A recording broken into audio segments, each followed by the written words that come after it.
السلام علیکم ورحمۃ اللہ وبرکاتہ۔ ڈیلی ون پیج کے شعبے سے آج کے پیج کا نمبر ہے 366 اور یہ سورۃ الفرقان کا آخری صفحہ ہوگا۔ آیات ہیں 68 سے لے کر 77 تک۔ آج کے صفحے میں جو گزشتہ سے ذکر چلا آ رہا ہے عباد الرحمن، رحمان کے نیک بندے، مگر اس کے ساتھ ساتھ اولاد ذریت کا ذکر ہے، نیک بیوی، نیک اولاد، یہ انسان کے لیے آنکھوں کی ٹھنڈک ہوتی ہے جی، قرۃ اعین۔ اور یہ ٹھنڈک کیسے؟ دنیا میں بھی، قبر میں بھی، آخرت میں بھی۔ تو سنیے گا، اعوذ باللہ من الشیطان الرجیم، والذین لا يدعون مع اللہ الہا آخر ولا يقتلون النفس التي حرم اللہ الا بالحق ولا يزنون ومن يفعل ذلك يلقى اثاما۔ مطلب یہ کہ اللہ کے رحمان کے نیک بندے اللہ کے سوا کسی اور معبود کو نہیں پکارتے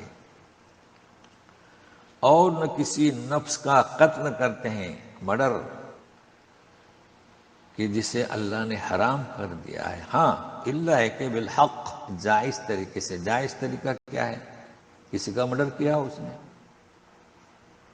جی، یا شادی شدہ ہونے کے باوجود بھی زنا کرے، یا ہے کہ اسلام کو چھوڑ کر مرتکب ہو جائے، کفر اختیار کرے، تو ہی ایسی صورت میں اس کو سزا دینا، اس کا قتل کرنا جائز ہے، مگر عام پبلک نہیں کر سکتی، یہ نوٹ کر لینا، سوائے حکومت کے۔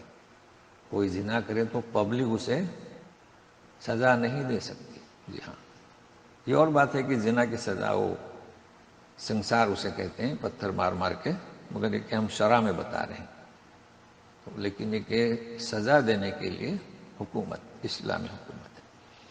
ولا یزنون، اور نہ زنا کا ارتکاب کرتے ہیں، اور جو کوئی یہ امور کرے گا یلقى اثاما، اثاما اثم سے سخت وبال پہنچے گا اس کو۔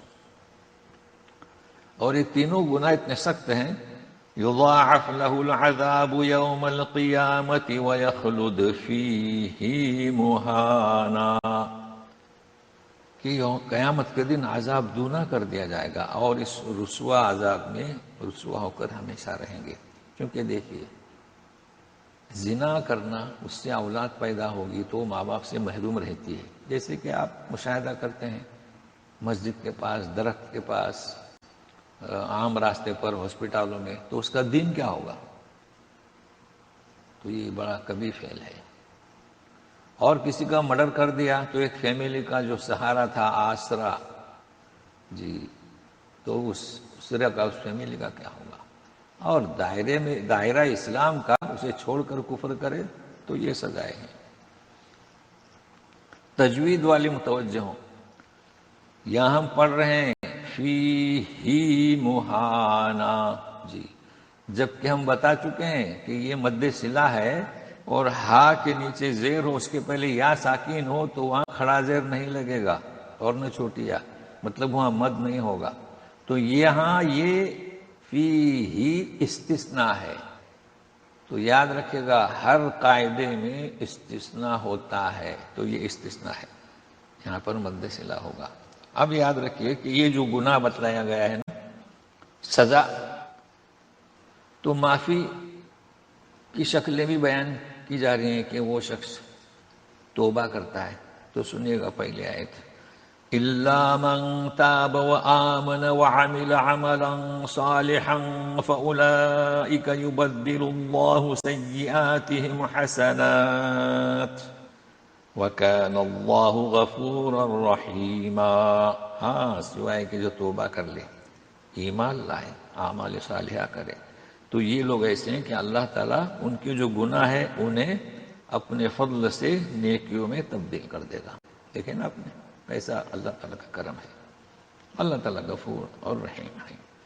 اب دوبارہ یہ آیت آ رہی ہے وَمَن تَابَ وَعَمِلَ صَالِحًا فَإِنَّهُ يَتُوبُ إِلَى اللَّهِ مَتَابًا. اور جو کوئی توبہ کر کے اعمال صالحہ اختیار کرتا ہے تو وہ اللہ کی طرف متوجہ ہوتا ہے حقیقت کے اندر. تو پہلی آیت میں ایمان کا ذکر ہے، یہاں ایمان کا ذکر نہیں ہے. مطلب ہے کہ پہلی آیت میں شرک کفر سے توبہ اور ایمان اور اعمال صالحہ، اور دوسری آیت میں معاصی سے توبہ اور اعمال صالحہ. تو دونوں آیت میں اس فرق کو ملحوظ رکھیں جی. والذین لا یشہدون الزور واذا مروا باللغو مروا کراما. جی، اور جو جھوٹی گواہی نہیں دیتے اور جب بیہودہ باتوں سے بیہودہ امور سے گزرتے ہیں تو باعزت گزر جاتے ہیں، کیونکہ جھوٹی گواہی دینے سے معاملہ الٹا ہو جاتا ہے جی، کسی کا حق مارا جاتا ہے. والذین اذا ذکروا بآیات ربهم لم یخروا علیہا صما وعمیانا. اور وہ لوگ یعنی رحمان کے نیک بندے جب انہیں آیات کا یاد دلایا جاتا ہے ان کے رب کی تو اندھے بہرے ہو کر نہیں گزرتے، بلکہ کیسے گزرتے ہیں؟ سجدا و قیاما، یعنی آیتوں کو سنتے ہیں، پڑھتے ہیں، سمجھنے کی کوشش کرتے ہیں، عملی طور پر بھی سجدہ کرتے ہیں، قیام کرتے ہیں. اب یہ دعا اس کا ہم نے ذکر کیے تھے کہ ایک بیوی کیسی ہو، بچے کیسے ہوں. ہمیں ضروری ہے کہ ہم ان کی اصلاح کریں، انہیں نیک بنائیں. تو سنیے گا والذین یقولون ربنا هب لنا من ازواجنا وذریاتنا قرۃ اعین واجعلنا للمتقین اماما. جی، کہتے ہیں کہ ہماری بیویاں حب دے ہمارے لیے، حب لنا من ازواجنا، ہماری بیویاں ہیں ان میں سے ہمیں انہیں ایسی بنا، اور ہماری ذریت کو اولاد، اس لیے کہ پہلے شادی بیوی پھر اولاد، ترتیب اس لیے ہے.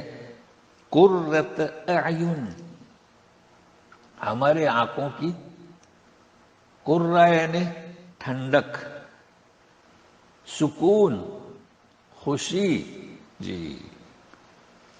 اور بنا متقین کا امام. یہ تو آپ جانتے ہیں متقین کا امام یعنی کیا، یعنی تقوی میں بڑھ کر چڑھ کر. لیکن آنکھوں کی ٹھنڈک کیا مطلب؟ کہ اپنی بیوی کے چہرے پر دیکھے تو بیوی اس کو خوش کر دے.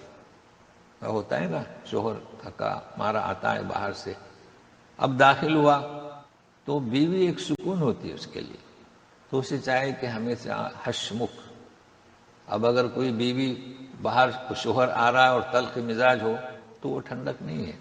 تو اس سے انسان کو آنکھوں کی ٹھنڈک، خوشی، سرور محسوس ہوتا ہے. اولاد کہ باپ جب اولاد کی طرف دیکھے تو دیکھتا ہے کہ میری اولاد نماز پڑھ رہی ہے، آنکھوں کی ٹھنڈک. دیکھتا ہے کہ حسن اخلاق سے پیش آ رہی ہے، آنکھوں کی ٹھنڈک. کوئی مہمان آتا ہے اس کا اکرام کر رہی ہے، تو یہ اخلاقیات میں بھی آگے آگے ہے، بیوی بھی بچے بھی، تو اس کے لیے آنکھوں کی ٹھنڈک ہے.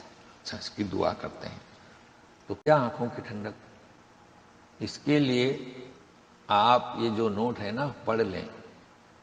یہ آنکھوں کی ٹھنڈک اگر آپ محنت کریں اپنے بچوں پر تو دنیا میں بھی آنکھوں کی ٹھنڈک، جیسے کہ آپ نے بھی سنا، آپ کو خوشی محسوس ہوگی.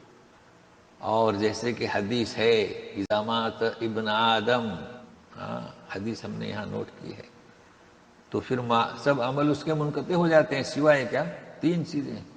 تو اس میں ولد صالح، پوری حدیث اس میں نوٹ ہے. نیک اولاد اسے دعا کرتی ہے. اللہ اللہ، دیکھے قبر میں یہ پہنچ گیا، نیک اولاد دعا کر رہی ہے.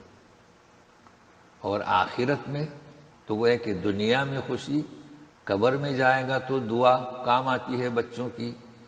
اور آخرت میں سورہ طور کی 21 نمبر آیت کا مطالعہ کریں. جو لوگ ایمان لائے اور ان کی اولاد نے بھی ایمان میں ان کی پیروی کی ہم ان کی اولاد کو ان تک پہنچا دیں گے اور ان کے عمل سے ہم کچھ کم نہ کریں گے۔ مطلب کیا؟ جنت میں جائیں گے تو مان لیجئے کہ اولاد کا درجہ کم ہے، بیوی کا درجہ کم ہے، مگر جنت میں تو پہنچ گئی، آپ کی پیروی کی، تو اللہ تعالیٰ تمہارے جو درجات بلند ہوں گے وہاں تک انہیں پہنچا دیں گے۔ تو اس کا ضرور مطالعہ کریں اور کوشش یہ کریں کہ اپنے بیوی بچوں پر محنت کریں، تو آپ کے لیے آنکھوں کی ٹھنڈک صرف دنیا میں ہی نہیں، قبر میں بھی اور آخرت میں بھی۔ أولئك يجزون الغرفة بما صبروا ويلقون فيها تحية وسلاما، یہی تو لوگ ہیں جن کے بلند درجہ غرفے دیے جائیں گے، بالا خانے غرفہ جی، اور پہنچایا جائے گا دعا اور سلام، تحیہ و سلام، فرشتے آتے جاتے رہیں گے۔ خالدین فیہا حسنت مستقرا و مقاما، ہمیشہ ہمیشہ رہیں گے، کیا ہی بہتر ہے ٹھہرنے اور رہنے کی جگہ جی۔ قل ما يعبأ بكم ربی لولا دعاؤکم فقد كذبتم فسوف يكون لزاما۔ دیکھیں ربی نہ کہیں، ربی جیسے کہ ہم نے تلاوت کیا ہے، کہہ دو اللہ کو کوئی پرواہ نہیں تمہاری۔ ما يعبأ بكم ربی یعنی میرے رب کو، اگر تمہارا دعا کرنا پکارنا نہ ہوتا، تم پکارتے ہو ہر وقت، بلاتے ہو اللہ کو، اس لیے تمہیں ہی دے رکھیے، لیکن اسی پر لگے رہے، اگر تم نے جھٹلایا تو پھر لازمی ہوگا، فسوف یکون لزاما، تو تمہاری گرفت لازمی ہوگی، عذاب چمٹنے والا ہوگا۔ تو آج اتنا ہی خاص موضوع تھا، اس لیے 2 منٹ زیادہ ہوئے ہیں، ضرور مطالعہ کیجیے گا۔ والسلام علیکم ورحمۃ اللہ وبرکاتہ۔